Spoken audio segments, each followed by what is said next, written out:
Hello and welcome to the Temple of Tomes with your host Indie Comics Jones. Today is September 16th, 2021, and this is episode 410. Our comic today is Moi. Moi? It comes out from Boom Studios, and it's a number one coming in at a whopping $3.99. Now, to understand this comic or the main character, we have to know a little bit about the author herself, and we'll get into that in just a little bit here. The cover is, you know what, it was actually the variant covers that got me kind of interested in looking at this more closely.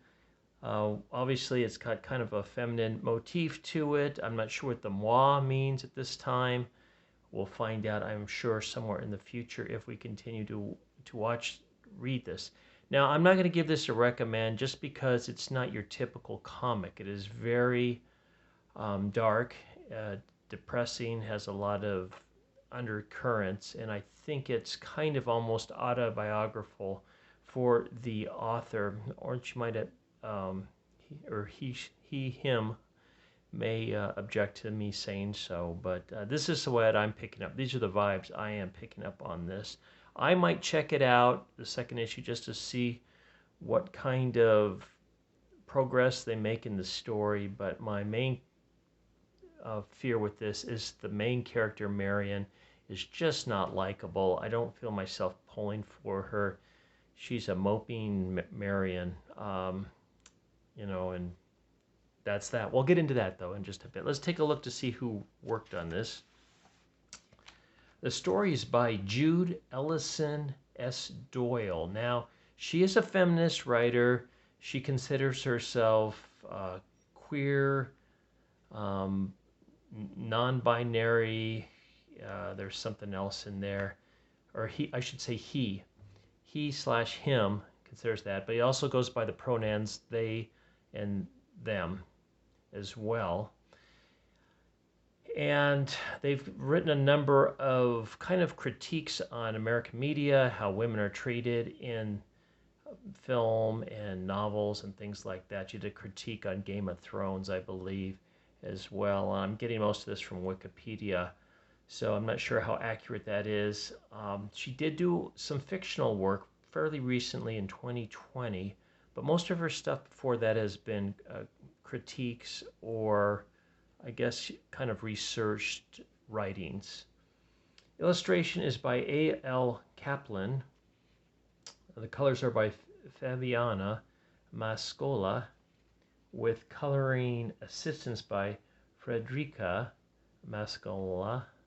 Letters by Cardinal Ray. Main cover by Ariel Crestiniana, and with colors by Sarah Stern. Okay, so if you notice kind of a theme here, it is all women creators working on this book as well. So I was hoping for the best. It is a little bit interesting, I'll give it that. The story has got a little bit of mystery to it, but not too much has been revealed at this point. It just seems like she gets herself into trouble, and we'll go into that in just a bit. Just to talk about the author a little bit more, she was apparently at some point sexually assaulted, not sure by who, but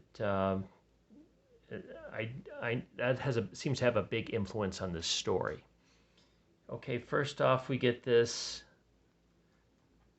now sequence where it appears it's Marion that is getting very sick here. It's kind of this grotesque pool of something going on.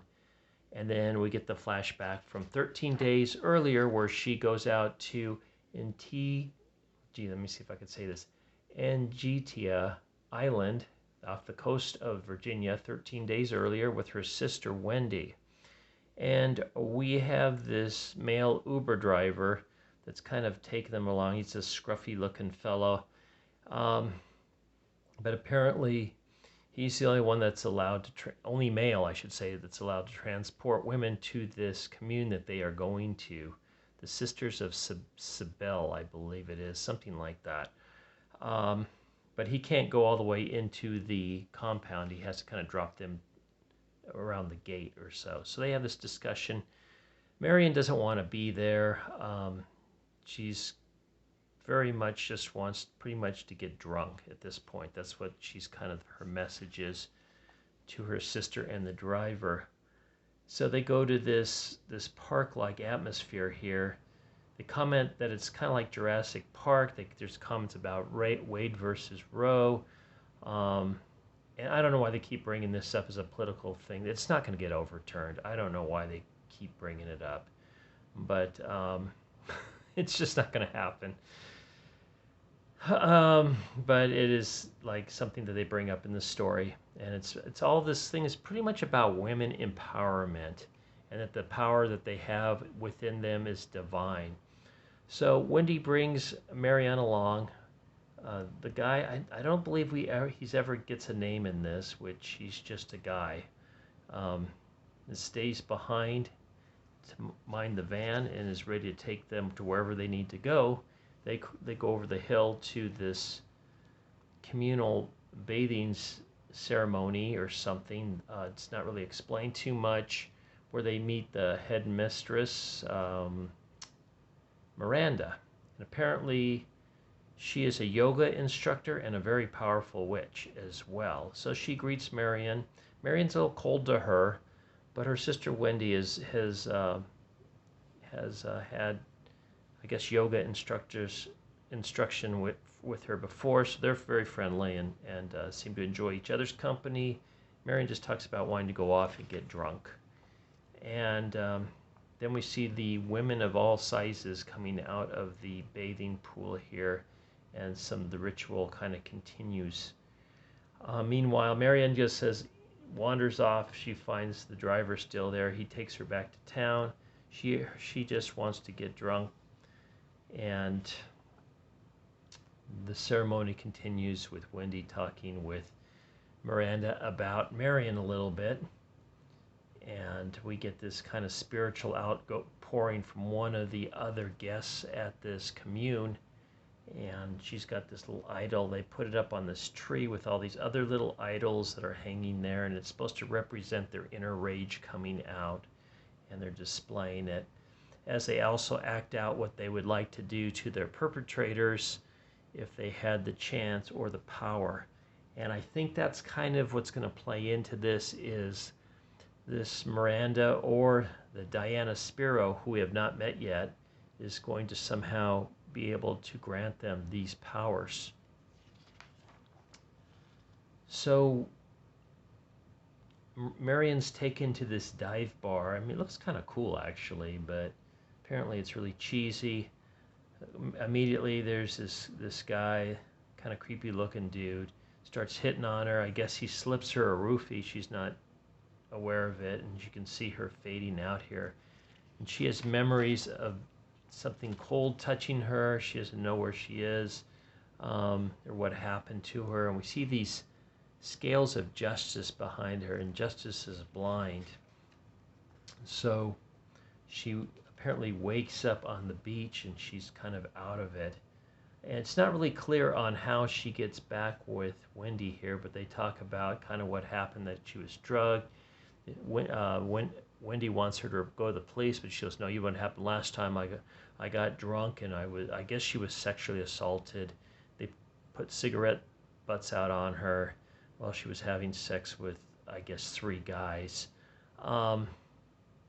So apparently she's getting served some coffee here to sober her up, but we've got our friend the driver kind of just standing by, taking it all in. So we don't really know what his part in this is, but she does not want to go to the police because what happened last time.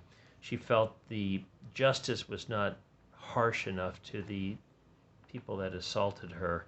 One got 6 months in jail. The other 2 got 2 years probation. So she feels like no one cared. Plus, I guess she had to go through the rigmarole of the defense attorneys trying to dig up all this dirt on her, and she was getting all these awful emails on social media. Now, one of the things I know the author has complained about was that she feels like she has gotten attacked for her stance on certain things. Well, if you're in the public now, in social media the way it is, everybody gets attacked. I even get attacked to some extent. So if she doesn't know that by now, she grew up with it. I don't know what to tell them. You know, if you're gonna write something that's very anti-male, um, I, you know, you're gonna get things are gonna come up. Just like if a male writes something anti-feminist, it's gonna get attacked. So it happens on all sides. Social media can be very, very bad. You just gotta have to shake it off as much as possible, um, and not contribute to it. That's just me. That's my own commentary on that. So um, she decides not to press charges, and they go to the house, and she takes this shower that's supposed to kind of cleanse her of all these things. Meanwhile, Wendy goes back to the commune, meets up with Miranda. I guess it's started to rain because she looks like she's got water dripping off of her, and it's kind of as the ceremony goes on. It looks like there's actually some men here, but I'm not quite sure. Maybe it's just masculine-looking females. It was hard to tell, but I thought there's supposed to be no men allowed. As we can see, she starts to have these weird sensations, and this is where it ends. So you don't get a lot out of this other than she gets slipped a roofie and is sexually assaulted, and it's some kind of, I think, feedback from, or just some kind of recollections of the author's own experiences, just told in a different manner. I might check it out because I'm kind of curious to see what the secret is of this place more than anything else. Unfortunately, I can't really get behind this main character. I mean, she's just pitiful, basically. Doesn't do anything on her own behalf, and then complains about anybody that's trying to help her. So, not very likable. But yeah, I can't recommend it. I might, like I said though, I might get the second issue just to see how this story progresses. Could be an interesting horror. I just don't know at this point. I just can't recommend it based on the characters I've seen so far. Okay, let's see what else Boom's got going on in here. Looks like new releases. These all look like maybe trades. So we got The Unkindness of Ravens. We only find them when they're dead. And Slaughterhouse 5, I guess, is made into a graphic novel. How about that? And Seven Secrets here from Tom Taylor. You might know him from the DC's Deceased line of comics. And we've got Everything You Could Want from a Comic Truly from Scott Snyder commenting on Seven Secrets. And that looks to be about it here. Book 1 of 5, so it's going to be a 5-issue arc on this. Like I say, proceed at caution on this one for yourself. The author has poured a lot of themselves into this book, and it's coming out in a lot of ways that I don't think it's fun. I'm hoping it'll turn out interesting if I do get the second issue, but who knows? There's a lot left unanswered from the first issue. So, thanks for stopping by and listening to this review of Ma. As always, please like, please subscribe if you haven't, please leave comments, and we'll see you next time at the Temple of Tomes. This is Indie Comics Jones in the middle of a move. Oh, God. Tearing my hair out, wishing you a good day, and bidding you adieu.